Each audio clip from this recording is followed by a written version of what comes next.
राधा रानी की जय, माधव भगवान की जय, लड्डू गोपाल की जय, विष्णु भगवान की जय, भोलेनाथ की जय। सावन मास के कृष्ण पक्ष की एकादशी, कामिका एकादशी। युधिष्ठिर ने पूछा, हे गोविंद वासुदेव, आपको मेरा नमस्कार है। सावन के कृष्ण पक्ष में कौन सी एकादशी होती है? कृपया उसका वर्णन कीजिए। भगवान श्री कृष्ण बोले, राजन सुनो, मैं तुम्हें एक पाप नाशक उपाख्यान सुनाता हूँ, जिसे पूर्व काल में ब्रह्मा जी ने नारद के पूछने पर कहा था। नारद जी ने प्रश्न किया, हे भगवान, हे कमलासन, मैं आपसे यह सुनना चाहता हूँ कि सावन के कृष्ण पक्ष में जो एकादशी होती है उसका क्या नाम है, उसके देवता कौन है तथा उसके कौन सा पुण्य होता है। प्रभु यह सब बतलाइए।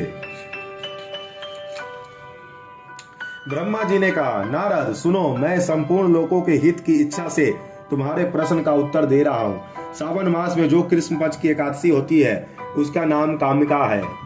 उसके स्मरण मात्र से वाजपेयी यज्ञ का फल मिलता है।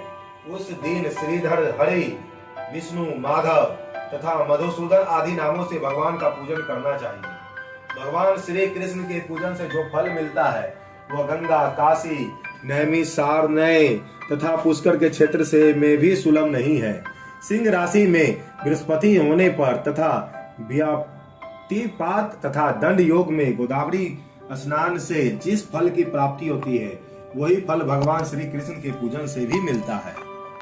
जो समुद्र तथा वन सहित समूची पृथ्वी का दान करता है तथा जो कामिका एकादशी का व्रत करता है वह दोनों समान फल के भागी माने जाते गए हैं।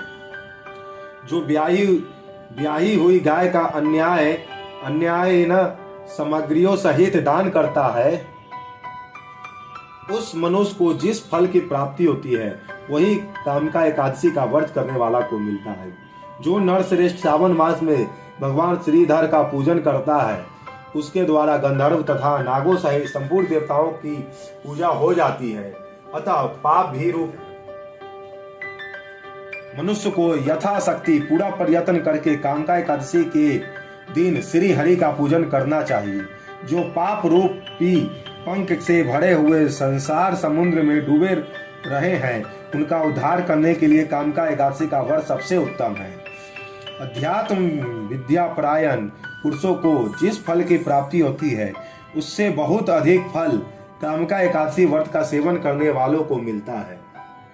कामिका एकादशी का व्रत करने वाला मनुष्य रात्रि में जागरण करके न तो कभी भयंकर यमदूत का दर्शन करता है और न कभी दुर्गति में ही पड़ता है।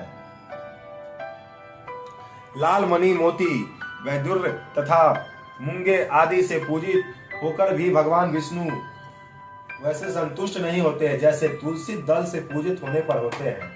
जिसने तुलसी की मंजरियों से श्री केशव का पूजन कर लिया है उसके जन्म भर का पाप निश्चय ही नष्ट हो जाता है। इसलिए तुलसी पूजन जरूर करें।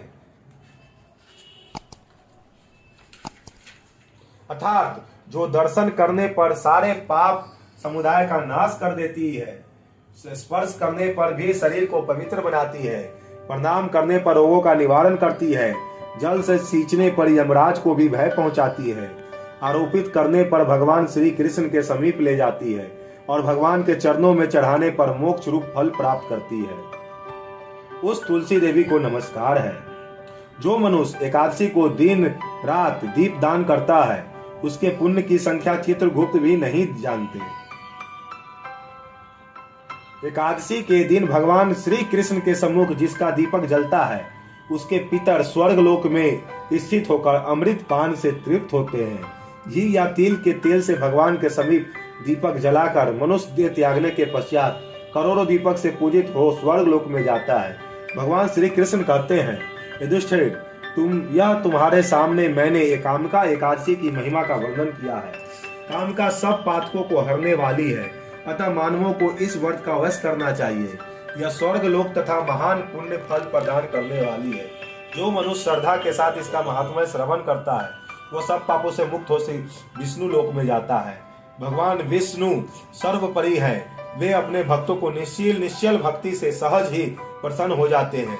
तुलसी जी भगवान शिव की प्रिया है। भगवान हीरे मोती सोना चांदी से इतने प्रसन्न नहीं होते जितनी प्रशंसा उन्हें तुलसी अर्पण करने पर होती है। जोर से बोलो कृष्ण कन्हैया लाल की जय, राधा रानी की जय, लाडली महारानी की जय, लाडली महारानी की जय, राधे रानी की जय।